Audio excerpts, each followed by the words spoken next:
Hello दोस्तों, आज हम दर्शन शास्त्र के एमसीक्यू पर बात करेंगे, यानी कि मल्टीपल चॉइस क्वेश्चन जो बहुविकल्पिक प्रश्न पूछे जाते हैं दर्शन शास्त्र से, वहाँ पर मैं बातें करूँगा। देखिए, पिछले साल से जो ट्रेंड चल रहा है, पिछले साल तो एक ही प्रश्न उसने पूछा हुआ था जो मैंने लिख करके भी रखा है। देखिए क्वेश्चन नंबर 94, क्वेश्चन नंबर 94 में ये प्रश्न पूछा हुआ था, है ना। मैं सेट बी की बात कर रहा हूँ, मेरे को सेट बी मिला हुआ था तो उसकी मैं बात कर रहा हूँ। इस पर पूछा गया था, एक ही प्रश्न दर्शन शास्त्र से पूछा हुआ है, ठीक है। लेकिन उससे पहले आप उठा करके देखोगे तो 4 क्वेश्चन 5 क्वेश्चन दर्शन शास्त्र से पूछे जाते हैं। लेकिन कई बार दर्शन शास्त्र मिला हुआ सा दिखाई देगा आपको, मतलब कि इतिहास के साथ मिला हुआ दिखाई देगा। इतिहास का जो पोर्शन है जो दर्शन शास्त्र के साथ मिला हुआ दिखाई देता है वो कौन कौन सा है? जैन दर्शन का दिखाई देगा, बौद्ध दर्शन का दिखाई देगा और तीसरा दिखाई देता है अद्वैत वेदांत। ये 3 टॉपिक उसके साथ मिले हुए दिखाई देते हैं, जो कई बार इतिहास का प्रश्न लगता है और कई बार दर्शन का। लेकिन ज़्यादातर स्थिति अगर देखा जाए तो वहाँ पर सिद्धांत पूछे गए होते हैं। तो सिद्धांत जहाँ पर भी पूछा जाएगा वहाँ पर मतलब क्या है? जहाँ पर सिद्धांत पूछा गया है इसका मतलब है कि वहाँ पर क्या किया गया होगा कि वहाँ पर दर्शन को पूछा गया होगा। अगर मान लीजिए मैं थोड़ा सा समझाता हूँ कि बौद्ध दर्शन में महात्मा बुद्ध का जन्म कहाँ हुआ था, अगर पूछा है तो मतलब इतिहास का प्रश्न है वो, मतलब ऐतिहासिक पृष्ठभूमि जानना चाहता है।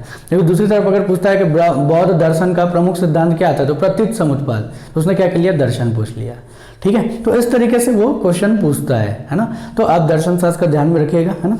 एक चीज और आप सभी के लिए फायदे वाली एक घोषणा है, तो सबसे पहले वो कर दूं, ठीक है। तो देखो, हमारे यहाँ मैं खुद ही, है ना, आपने पढ़ा होगा मेरा दर्शन का बुक तो पहले भी, है ना, बहुत सारे लोगों ने पढ़ा होगा। ये बुक मैंने पहले भी आपको दिखाया हुआ था, ठीक है। अब ये बुक मैंने लिखा हुआ था, है ना, आपको पता ही है बाकी चीज़ें। तो यहाँ पर जो मेरे यहाँ दर्शन शास्त्र की क्लास होगी वो 10 दिसंबर तक का रजिस्ट्रेशन है। उसके बाद फिर 11 से लेकर के 16 दिसंबर 2021, ठीक है। ये 11 से लेकर के 16 दिसंबर तक की 5 या 6 दिन, लगभग 6 दिन मैं मान के चल रहा हूँ, या कई बार 5 दिन भी हो जाता है। तो 5 दिन की एक फ्री क्लासेस रखी गई है, फ्री, एकदम फ्री, ऑल ओवर फ्री, ठीक है। आपको आ करके वो पढ़ना है, ठीक है। अगर आप इंटरेस्टेड हैं तो आप आ करके उसको पढ़ सकते हैं। दर्शन शास्त्र के प्रश्नों को हल करने की रणनीति क्या होना चाहिए, पहले मैं इस पर चर्चा करूंगा। दूसरा मैं चर्चा करूंगा कि दर्शन शास्त्र के प्रश्नों को हल करने से पहले आपको क्या क्या होना चाहिए कि आप उसको हल कर पाओ। तो उसके लिए जो जो होना चाहिए वो मैं आपको बता दूंगा 5-6 दिन के अंदर, ठीक है। पहले भी जहां मैं पढ़ाता था, आप जानते ही हो, वहां पर मैंने कई बार ऐसा किया हुआ है और क्वेश्चन वहां से बनते हैं। तो आपसे वो करते बन जाएगा। अगर आप नहीं आ पा रहे हो, किसी तरीके से किसी कारणवश नहीं आ पा रहे हो, ठीक है, तो आप मेरे को मेरे नंबर पर फ़ोन करके कुछ जानकारियाँ आप ले भी सकते हो कि सर इसको कैसे करें। ये मेरा नंबर है ना, मैंने बार बार अपने को नंबर दिया है 9827287691। इस पर आप कॉल करके मुझसे पूछ सकते हो अपने जो भी दर्शन से रिलेटेड प्रॉब्लम्स हैं उसको, ठीक है। इसके अलावा मेरे यहाँ जो टेस्ट सीरीज चल रही है उस पर दर्शन के क्वेश्चन मैंने डाले हैं, जानबूझ करके क्वेश्चन डाले हैं। और क्वेश्चन भी कैसे डाले हैं, बिल्कुल CGPSC जैसा पूछता है वैसे ही पैटर्न पर मैंने डाला हुआ है, ठीक है। तो आपको उसका भी फायदा हो जाएगा टेस्ट सीरीज का, ठीक है। और टेस्ट सीरीज कोई महंगा भी नहीं है मेरे यहाँ पे, ठीक है। तो आप आ करके उसको ज्वाइन कर सकते हो। GS पर फुल फोकस तरीके से रहेगा वो, है ना।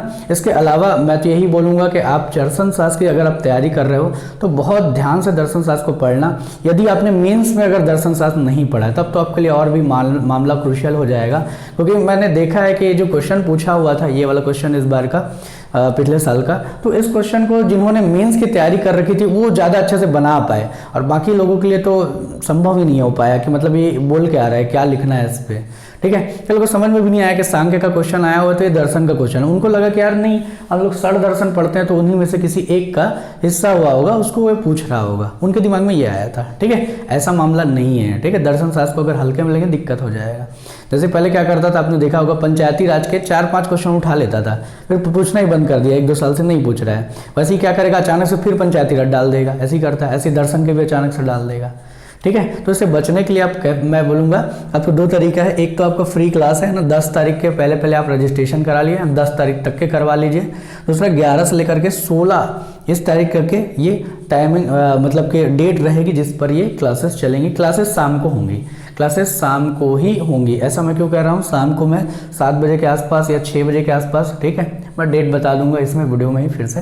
तो शाम को अपन क्लास लेंगे। ज़्यादातर मैंने शाम को इसलिए रखा है क्योंकि अधिकतर बच्चे सुबह अपना पढ़ाई करना पसंद करते हैं, शाम को थोड़ा घूमने वाला माहौल होता है एक तरीके के, यार चलो चलाते हैं उस टाइप से।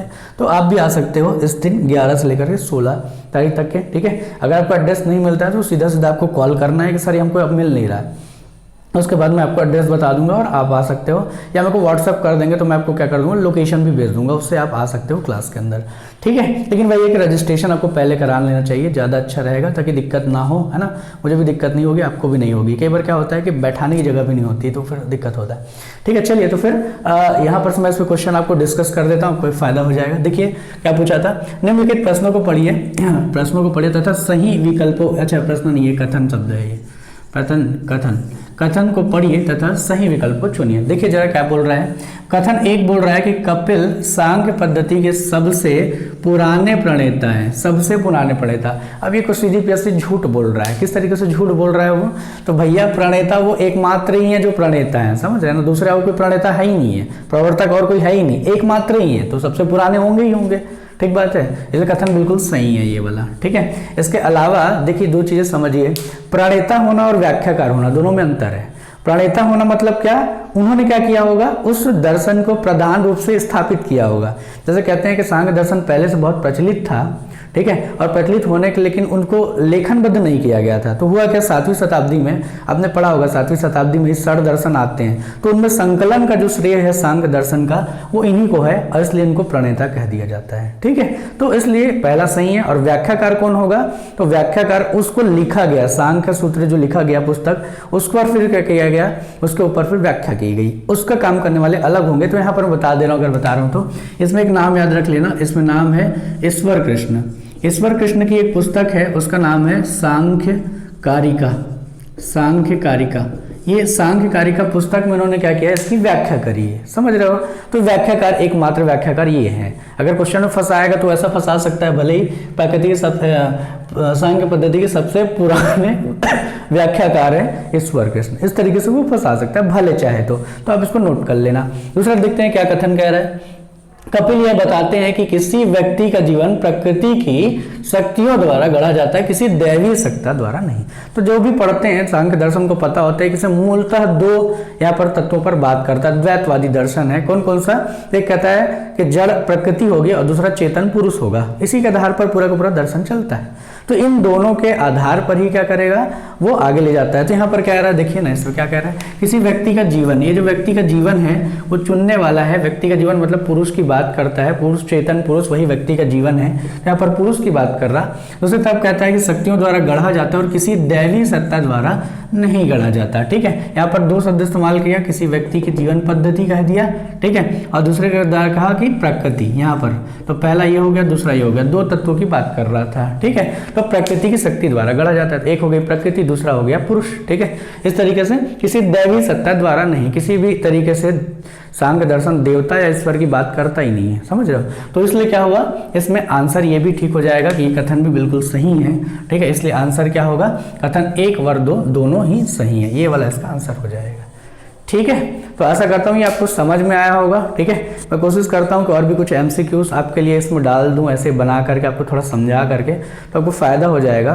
मैं यहाँ पर टॉपिक बता देता हूँ कि दर्शन में सबसे ज़्यादा जो क्वेश्चन बनाने की संभावना दिखाई देती है, सांख्य में दिखाई देती है, योग में दिखाई देती है, अद्वैत वेदांत में दिखाई देती है और मीमांसा, ये 4 चीज़ों में दिखाई देती है।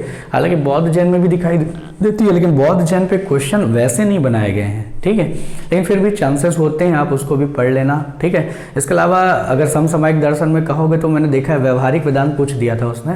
तो स्वामी विवेकानंद का जो टॉपिक है व्यवहारिक वेदांत और सरल क्या बोलते हैं सार्वभौम धर्म, ऐसा करके 2 टॉपिक वहाँ पर से हैं, ठीक है। तो उस पर भी फोकस करना, जिस तरीके से अपनी तैयारी को आगे बढ़ाना, ठीक है। किसी भी हेल्प के लिए आप मेरे को कॉल कर सकते हो मेरे नंबर पर, ठीक है। चलो इस वीडियो में इतना ही, फिर मिलता हूँ किसी नए वीडियो में, तब तक के लिए बहुत बहुत धन्यवाद।